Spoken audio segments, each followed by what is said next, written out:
ابتدا ہے رب جلیل کے بابرکت نام سے جو دلوں کے بھید خوب جانتا ہے۔ دیکھتی آنکھوں سنتے کانوں صابری میاں کا سلام پہنچے۔ ناظرین محترم، ہلاکو خان جس نے اللہ کی طاقت کا مذاق اڑایا، پھر دیکھیے اللہ رب العزت نے کیسے اپنی طاقت کا جلوہ دکھایا۔ دنیا کا عظیم اور وحشی ترین انسان ہلاکو خان اپنے گھوڑے پر شان سے بیٹھا ہوا تھا۔ چاروں طرف تاتاری افواج کی صفیں کھڑی تھیں، سب سے آگے ہلاکو خان کا گھوڑا تھا۔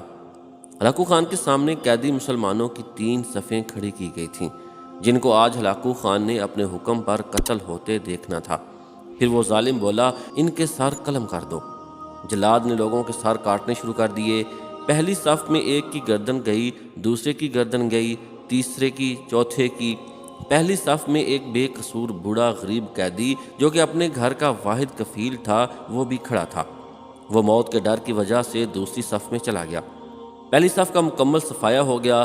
ہلاکو خان کی نظروں نے اس بوڑھے کو دیکھ لیا تھا کہ وہ موت کے خوف سے اپنی پہلی صف چھوڑ کر دوسری صف میں چلا گیا تھا۔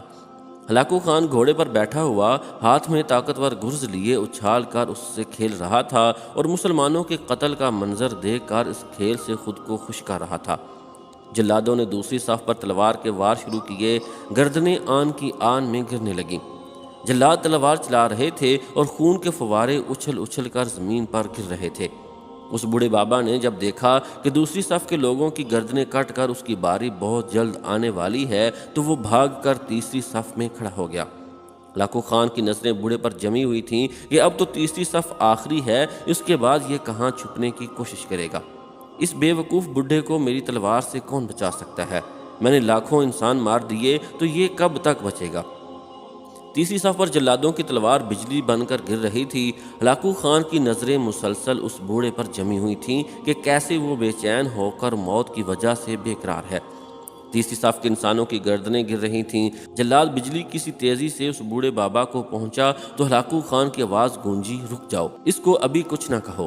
بابا بتا، پہلی صف سے تو دوسری صف میں بھاگ آیا، جب وہ ختم ہوئی تو تیسری صف میں بھاگ آیا۔ بابا اب بتا، پیچھے تو کوئی اور صف بھی نہیں، اب تو بھاگ کر کہاں جائے گا؟ اب تجھے مجھ سے کون بچائے گا؟ اس بوڑھے نے آسمان کی طرف دیکھا اور کہا، میں نے پہلی صف کو اس لیے چھوڑا کہ شاید میں دوسرے میں بچ جاؤں، لیکن موت وہاں بھی پہنچی۔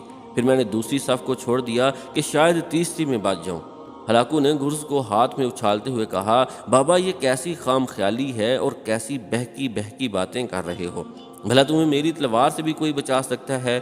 بڑے مسلمان نے زمین و آسمان کی ہر چیز کے مالک اس وحدہ لا شریک رب پر بے انتہا یقین کے ساتھ کہا کہ وہ اوپر والی ذات اگر چاہے تو کچھ بھی ہو سکتا ہے، اور اگر وہ چاہے تو مجھے تجھ سے بچا سکتا ہے۔ کیسے بچا سکتا ہے؟ ہلاکو خان نے اتنے تکبر میں آ کر کہا کہ اس کے ہاتھ سے گرز گر پڑا۔ ہلاکو خان چابک دست، ہوشیار، جنگجو اور چالاک انسان تھا۔ ہلاکو خان نے گھوڑے کے اوپر بیٹھے بیٹھے گرے ہوئے گرز کو اٹھانے کے لیے خود کو جھکایا کہ زمین پر گرنے سے پہلے وہ اسے ہوا میں ہی پکڑ لے، لیکن اسی کوشش میں ہلاکو خان کا ایک پاؤں رکاب سے نکلا اور وہ اپنے گھوڑے سے نیچے آ پڑا، جبکہ دوسرا پاؤں رکاب میں ہی پھنس کر رہ گیا۔